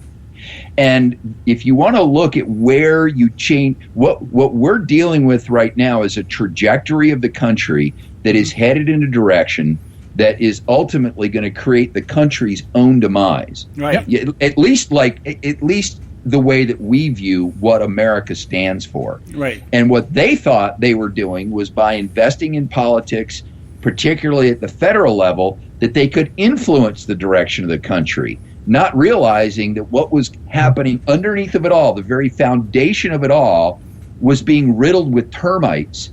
And now they're coming to that conclusion that we blew it. Yeah. Well, I think it was very indicative back during the 2008 run with John McCain. To me, this was a turning point. We had the recession hit in the election cycle. We're in the middle of the election cycle, and the recession hits. And John McCain stands up there in front of the cameras and tells everybody the economy's solid. Obama stands up there and starts laying out a plan. This is what we need to do. This is what we need to do. That, to me, shifted the entire paradigm of the election, and that's when Obama just went crazy and won the hearts of the American people. He came out, and whether it didn't matter whether his plan was socialistic, Marxist, communistic, it didn't matter what it cost or anything else. He had a plan. Whereas John McCain's standing there like a deer in the headlights going, oh, don't worry about it. The economy's solid. And I think that's very indicative of what you're just saying. The establishment is still sitting, they're looking at it, I think, particularly from the economic standpoint of understanding that whenever there is a recession, the economy adjusts, investors adjust, businesses adjust, and they make adjustments and they come back. Where Obama saw it for what it was. Here's my chance to espouse the inequality, the gap between the rich and the poor, the gap between the heterosexuals and the homosexuals, et cetera, et cetera. And so he capitalized on a crisis. Never let a good crisis go to waste. Boy, if there ever was one that allowed him to capitulate. Yeah, there you go. All right, my Bushisms there. That was it. That changed the entire shift. And now we're at the same place. Now it's just a matter, are we going to shift further to the left under something like a Bernie Sanders idealism, which I think that Obama embraces much more than he does Hillary's concept of things, or do we just do something to stop the bleeding? I'm not really sure. But I got to interrupt you here because we got to go to break here. We're over here. We'll be right back. Stay with us right here at the Conservative Syndicate. You can catch all our archives at theconservativesyndicate.net. The Conservative Syndicate. Real conservative talk from real conservatives. Term life insurance. It can be a powerful way to protect your assets and your family. You work hard to earn and save your money to build a nest egg for the future. Don't let it get wiped out because you didn't plan ahead. Take the time now and make a small investment in $500,000 or more in quality term life insurance. Call the Term Lifeline and let us shop the best companies to give you the lowest rates. We specialize in policies of $500,000 and above. Ask about some of our 10 and 20-year fixed rate plans with guaranteed rates. Call the Term Lifeline right now for your free insurance quote. 800-870-3609. 800-870-3609. You owe it to yourself to protect your family and your assets. Make term life insurance part of that plan. Call the Term Lifeline right now. 800-870-3609. 800-870-3609. Hey folks, if you're like me, you don't place a whole lot of trust in today's media for the real truth and facts regarding the volatile world of finance and politics. When I want the real scoop on money, I go to the most trusted source I know, my good friend and colleague, Bob Cardoso. Bob is a noted expert with a PhD in international finance who airs his nationally known, globally syndicated show, Robert Cardoso Live, daily, Monday through Friday from 4 to 6 p.m. Pacific Time. With Bob, you'll get the right information at the right time from someone who knows his business and can help you make the right decision concerning yours. Again, Bob airs daily, Monday through Friday from 4 to 6 p.m. Pacific Time. Visit his website at robertcardosalive.com for information regarding stations and topics. That's robertcardosalive.com. Check Bob out. You'll be glad you did.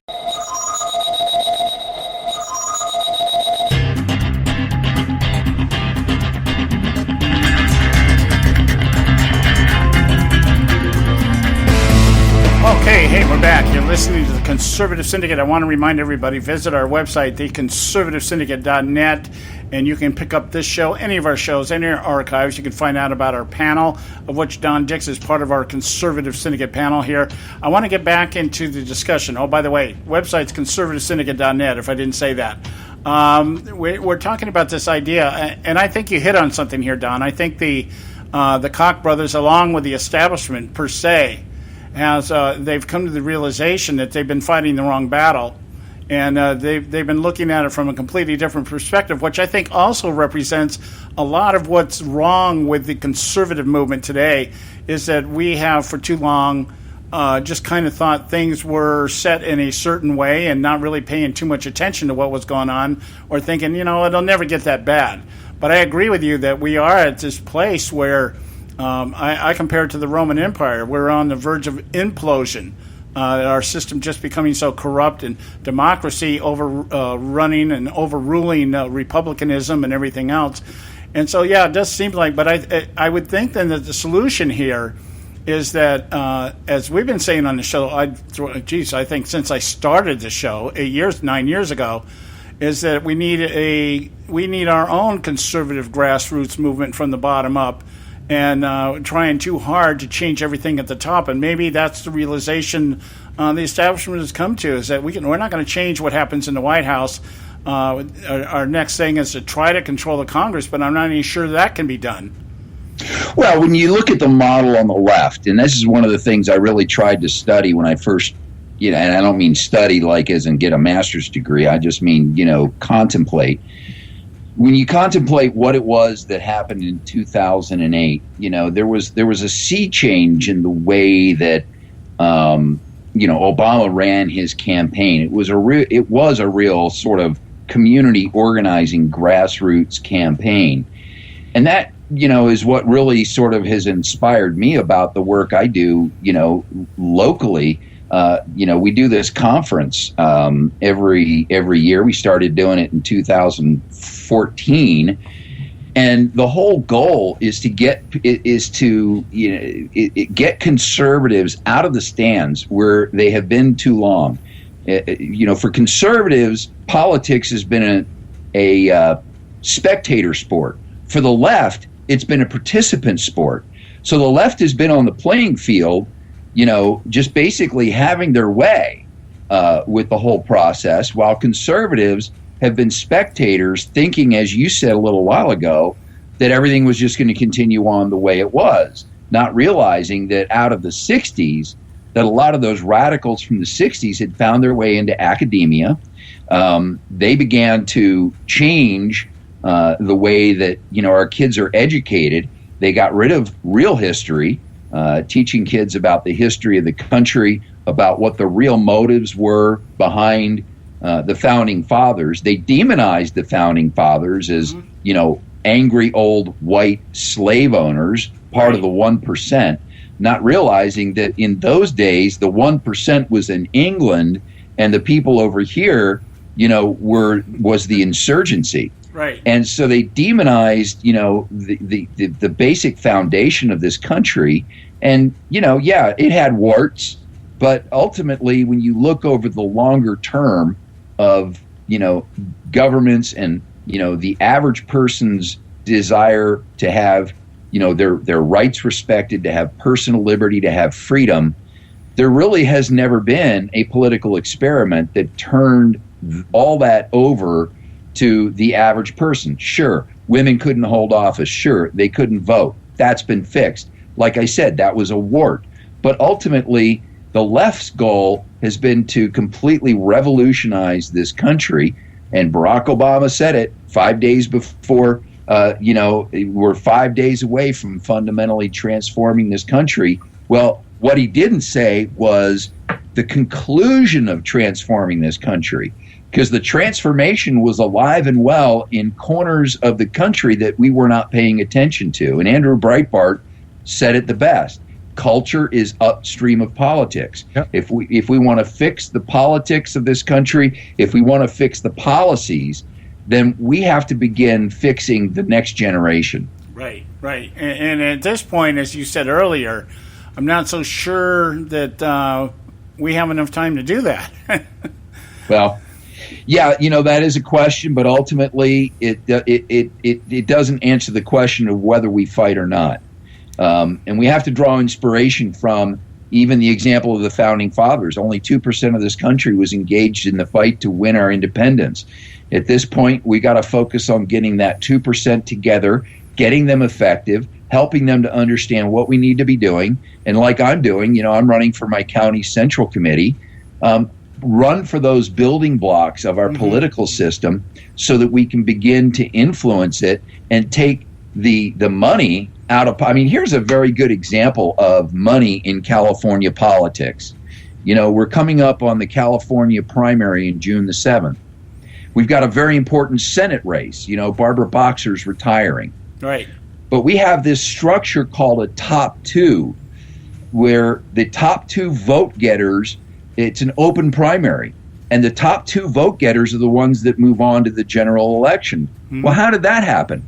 It happened in 2010, Prop 14, that was funded solely by one guy, a guy by the name of Charles Munger, who literally changed the complexion of the way elections work in this state, right, and took the voice away from not just Republicans, but when you look at the Senate race in this state, it's Democrats, Republicans, Greenpeace, American Independents, every party into this cluster of 35 people. You got to pick one. Right. And all that means is that all the other parties, including the Republican Party, no longer have a voice. Right. Yeah, I agree. And you're out there doing trying to get on a central committee. My objective here, what we're doing on the outside, is trying to get the church back in. We're trying to get politics back at the pulpit. It used to be on the pulpit, and saying, okay, you guys as a community of believers, you need to start getting out and voting. We can turn this around in one election cycle if you all show up. And you all, that's all you have to do. I tell people every time I preach now, I say, you have one thing to do right now. I can save you the trouble of praying to God and asking God what to do. He's already told me what to do. And I'm telling you, get out and vote. If you do that one thing, we can turn this thing around. Yep. Get out and vote, get involved, stay involved. That's right. So we're out of time, Don. I want to give you a moment to plug your show and your organization. Well, bless you, John. It's always a pleasure to be with you guys. I thank you for the opportunity. The show I appear on daily is the Jen and Don Show. It's on AM 590, The Answer. And you can listen to the podcast. You can listen to the show online, or you can listen to it on your smartphone from literally anywhere in the world. And then monthly, we've got a meeting that I lead for the Corona chapter of Act for America, which is a national security grassroots, there's that word again, organization. And by the way, next time we get together, we should feature some of the ways that Act for America has been able to actually influence some things in Congress just recently. So that's actforamerica.org. All right, yeah, and we'll have to do that, because we haven't touched with what you do with Act for America for quite a while here. We'll make it a point next time. Well, I won't be here next time, but maybe you can talk to Joe about it. Okay, very good. All right, my friend, and we'll talk to you, when we talk to you. Next Have week. A good one. God bless. Okay, guys, we're at the end of the show here. We're coming up in the end here, and we're going to continue our discussion here on the circuit, the campaign circuit of Barack Obama and Susan Rice tomorrow. A little bit more on it, because there are some more gems in these speeches that they gave. And just to kind of reiterate everything that we've been talking about since yesterday, and just to reinforce, sometimes you just have to hear things more than once. Obviously, most of the time you got to hear things more than once. We wouldn't be in the mess that we were in we're in right now if people listen more intently. So we love you guys. We, again, just thank you so much for your loyalty that you come out here every day and listen to us. And we'll just continue to keep trying, do what we do best, and that's to educate, inform, and engage you, our listening audience, on the religion of politics and the politics of religion. We love you. God bless you. We'll talk to you tomorrow. Thanks for tuning in to this edition of the Conservative Syndicate, the globally syndicated, politically incorrect talk show that seeks to tear down the imaginary wall of separation between church and state. We want to make you aware you can find and access all of our show archives at our website, theconservativesyndicate.net, as well as our broadcast stations and times. That's the conservativesyndicate.net. We so appreciate you taking time to tune in, and we so look forward to continuing to bring you the best and uncompromised talk radio available on the net today. And remember, folks, it doesn't matter how many times you get knocked down in life. It only matters how many times you get up. I'm John Matthews, signing off until next time, right here on the Conservative Syndicate. God bless you, and may God continue to bless America.